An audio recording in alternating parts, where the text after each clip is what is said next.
nos dejaron este comentario que dice: siempre he tenido la duda de cómo se calcula el precio de un ETF. Y es una duda que probablemente todo el mundo haya tenido en algún momento, incluyéndonos a nosotros. Porque a pesar que un ETF, al ser un fondo, debería calcular su precio por los activos dentro de ese fondo, también debemos considerar que este fondo cotiza en la bolsa en forma de acciones. Y al ser un mercado secundario, el precio lo determina la oferta y la demanda, lo que genera la duda de cómo se calcula entonces el precio de un ETF. Si estamos comprando un fondo indexado, ¿estamos pagando por el precio que refleja el índice o estamos pagando el precio reflejado por la oferta y la demanda? Pues en este video te lo explicaremos. Hola a todos, yo soy Carlos y bienvenidos una vez más al canal. A pesar que invertir en ETFs es un proceso bastante simple, solo vas a tu broker, buscas el ticker symbol, lo compras y ya. Detrás de todo esto existe un proceso bastante complejo, pero que permite que este instrumento sea tan eficiente como uno espera. Y aunque es un proceso del que no necesariamente tenemos que estar al tanto para poder elegir un ETF u otro, sí creemos que es importante que lo conozcas, ya que al fin y al cabo esta es una vía que estamos eligiendo para construir nuestra riqueza y saber cómo funciona esta vía definitivamente no está de más. Ok, como mencionamos al comienzo, un ETF al ser un fondo calcula su valor considerando todos los activos que están dentro del mismo.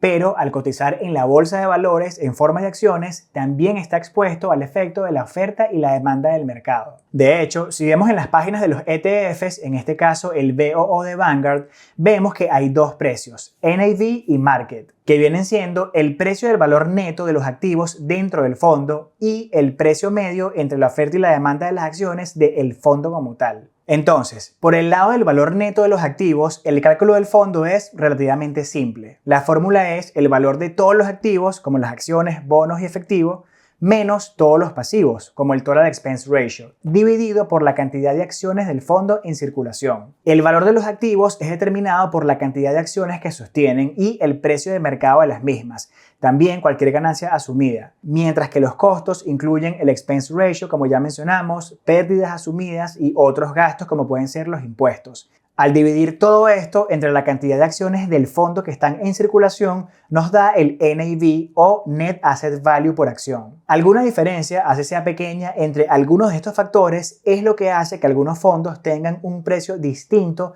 a pesar de que pueden estar siguiendo el mismo índice.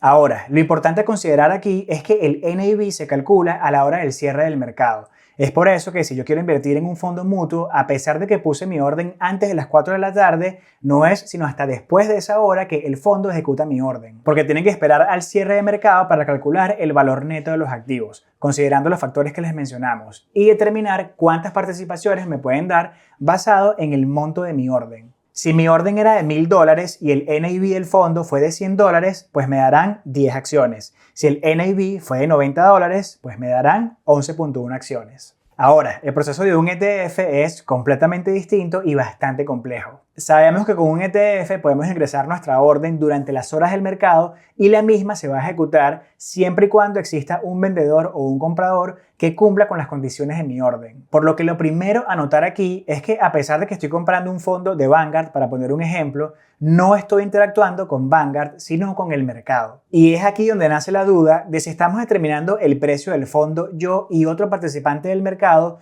o lo determina el valor neto de los activos dentro del fondo. Y cualquiera que sea el caso, si no estoy interactuando con el emisor, sino con el mercado, ¿en qué momento mi dinero es invertido en el fondo? Si lo que estoy haciendo es intercambiando un activo con otra persona. Pues es aquí donde entra un proceso llamado creación y redención. En este proceso hay 3 participantes claves: el emisor del ETF, un participante autorizado que llamaremos AP y los participantes del mercado que simplemente le llamaremos el mercado. Existen otros como brokers y market makers, pero por motivos de la explicación vamos a considerarlos como parte del mercado. Aunque vale mencionar que el participante autorizado usualmente es un banco de inversión o un market maker. Entonces, todo comienza con el emisor del ETF, que viene siendo como un Vanguard, BlackRock, State Street, etc. Este emisor quiere crear un fondo con unas acciones específicas. El AP toma esta lista de acciones y las agarra del mercado. Luego se las entrega al emisor, el emisor empaqueta todas estas acciones en un fondo y le entrega al AP acciones de este fondo. Finalmente, el AP dispone las acciones del fondo al mercado. Todo este proceso es el proceso de creación, ya que se están creando acciones del ETF. Para el proceso de redención se hace lo opuesto.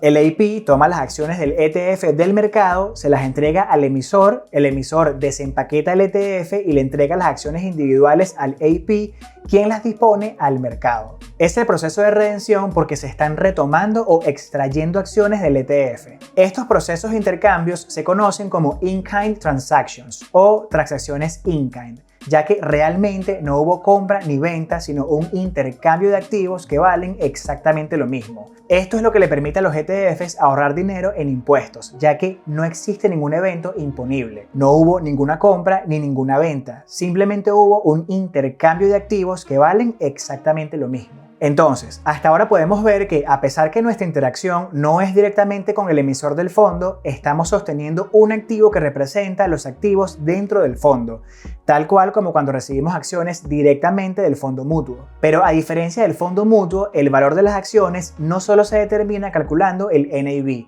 sino que también se está expuesto a la oferta y la demanda del mercado, por lo que si en algún momento existe una oferta o una demanda muy agresiva, el precio de las acciones del ETF sí podría desconectarse demasiado del precio neto de los activos. ¿Cómo se puede evitar que esto ocurra? Pues he aquí una de las responsabilidades más importantes del participante autorizado y también el mayor incentivo para hacer este trabajo. Digamos que el NAV de este ETF es de $10 y el valor del mercado también es de $10. En este caso no pasa absolutamente nada, todo está en orden. El AP no hace nada más que seguir monitoreando los precios. Luego se da cuenta que hay una mayor presión de compra en el mercado y el precio subió a $11. El AP reacciona y vende el ETF a $11, pero simultáneamente también compra las acciones individuales a $10.